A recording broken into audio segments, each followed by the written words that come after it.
दोस्तों नमस्कार, बात करेंगे निफ्टी कल कहाँ पे कामकाज कर सकती है, क्या हमारा प्लान रहेगा? तो कल मैंने जो डिस्कस किया था आपके साथ कि मार्केट के अंदर एक स्विंग बनने देना है ना, स्विंग कहाँ पे बना मार्केट के अंदर अगर आप देखोगे तो ये एक स्विंग बना है ना, ओवरऑल देखो तो दिस इज़ अ स्विंग। इसके ऊपर मार्केट निकली, बहुत बहुत बड़ा कुछ टारगेट नहीं दिया, मार्केट के अंदर ये स्विंग था अराउंड 24,680। मार्केट के अंदर मोमेंटम आया 750, मतलब ऑलमोस्ट 80 पॉइंट्स के आसपास मार्केट ने अप मूवमेंट दिखाया। फिर मार्केट एक रेंज के अंदर चली गई, क्यों? क्योंकि देखो 2-3 लेवल्स बहुत इंपॉर्टेंट होते हैं, ये हमेशा लिख के लीजिए। 24,000, 24,500 एंड 24,700, है ना? आप क्या कर सकते हो? आप इन लेवल्स को चेंज कर सकते हो ना, 24 की जगह 25 हो सकता है, 25 हो सकता है, 26 हो सकता है, 27 हो सकता है। बट ओवरऑल ये तीन लेवल्स और हमेशा ऑप्शन चेन के अंदर बहुत ज्यादा इंपॉर्टेंट होता है। तो इसीलिए क्या हुआ, 24,700 के आसपास बहुत ज्यादा जबरदस्त जो है ऑप्शन चेन के ऊपर एक एक रेजिस्टेंस भी बन गया, एक सपोर्ट भी बन गया। तो क्या हुआ, मार्केट मूव नहीं कर पा रही थी। अब ऐसे मार्केट के अंदर क्या होता है, एक झटका ऊपर की तरफ आता है, क्योंकि प्रीमियम यहाँ पे मार्केट रुका हुआ है, बट प्रीमियम के अंदर क्या हो रहा है, प्रीमियम धीरे धीरे नीचे जा रहा है, चाहे वो कॉल हो चाहे वो पुट हो, है ना? तो क्या होता है, एक झटका आने से क्या होता है, प्रीमियम के अंदर स्पाइक होता है, क्योंकि वो चाहे कॉल हो चाहे वो पुट हो, एक स्पाइक आएगा।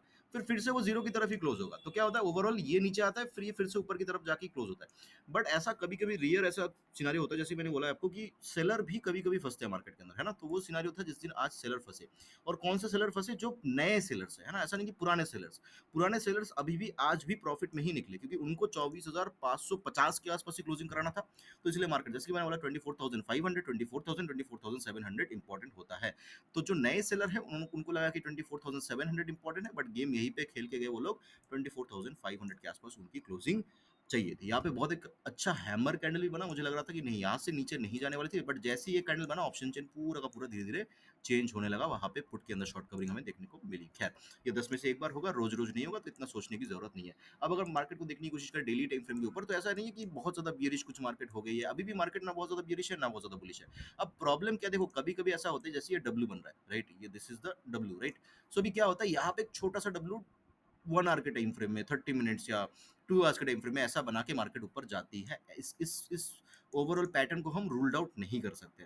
तो बियरिश हमें कब होना, जब तक मार्केट इस लेवल को, मतलब ये जो लेवल, ये लेवल, राइट, ये ट्रेल लाइन जो आ रही है, जब तक इसको ब्रेक नहीं करता मार्केट, मैं एकदम से मार्केट के अंदर बियरिश नहीं हूँ। चाहे 200 पॉइंट मेरा मिस हो जाए तो मिस हो जाए, कोई दिक्कत नहीं है। मैं बहुत ज्यादा बियरिश इसके नीचे क्लोजिंग होने पर ही होऊंगा मार्केट के अंदर, नहीं तो मैं ना बहुत ज्यादा बियरिश हूँ और इस पॉइंट पे बहुत ज्यादा बुलिश भी नहीं हूँ, क्योंकि जो कैंडल बना है ना, वो बहुत ज्यादा बुलिश है ना वो बहुत ज्यादा बियरिश है। मतलब ये इंडिकेशन नहीं दे रहा कि मार्केट के अंदर बायर्स है या सेलर्स है, राइट। सो क्या प्लान रहेगा हमारा, देखो एक बार के लिए अगर मार्केट नीचे की तरफ आती है, सपोज करो मार्केट यहाँ पे खुली और नीचे की तरफ आई, 480 के नीचे तो मार्केट को नहीं जाना चाहिए, ठीक है। मार्केट ने 480 को अगर ब्रेक कर दिया, ऐसा भी हो सकता है 400 तक आ सकता है मार्केट, बट फिर भी मैं पुट का ट्रेड नहीं लूंगा। यहाँ पे अगर मार्केट बाउंस होता है ना, इन लो के आसपास से अगर मार्केट बाउंस होता हुआ दिखता है, एकदम से इतना लो तक तो नहीं आएगी, हो सकता है 440 से भी सपोर्ट ले ले। तो मुद्दे की बात ये है कि मार्केट नीचे आए, है ना, 520 को ब्रेक करे, कितना, 520, 520 को ब्रेक करे, थोड़ा सा नीचे की तरफ मूव करे, फिर उसके बाद अगर दोबारा 520 को ब्रेक करे ऊपर की तरफ, मैं फिर जो है यहाँ पे कॉल की तरफ इंटरेस्टेड रहूंगा। पुट मैं कहीं ना कहीं इन पॉइंट्स के नीचे ही लूंगा, जो कि 420 के आसपास ये पॉइंट आ रहा है। पुट के लिए कहाँ पे है, 420 के नीचे। और तब तक क्या है, यहाँ पे बाय ऑन डिप थोड़ा सा हम देख सकते हैं। बाय ऑन डिप मतलब ऐसा नहीं कि मतलब नीचे गिर रही है हम पुट कॉल लिए जा रहे हैं, नो नो नो, ऐसा नहीं। हमें रिवर्सल अगर साइन मिले या फिर 520 ब्रेक होकर दोबारा ब्रेक हो ऊपर की तरफ, तो ही हम कॉल की तरफ जाएंगे, नहीं तो क्या, बाइंग अपॉर्चुनिटी ढूंढो, मिल रहा है तो लो, नहीं तो 420 के नीचे ही पुट की एंट्री बनेगी। अब ऊपर की तरफ क्या सीन है, देखो ऊपर की तरफ जब तक ये पॉइंट नहीं टूटा, 730 या 50 का पॉइंट है ना, 24,760 का पॉइंट है, तो जब तक ये नहीं टूटता तब तक हम क्या नहीं कर सकते, तब तक हम कॉल के बारे में नहीं सोच सकते हैं।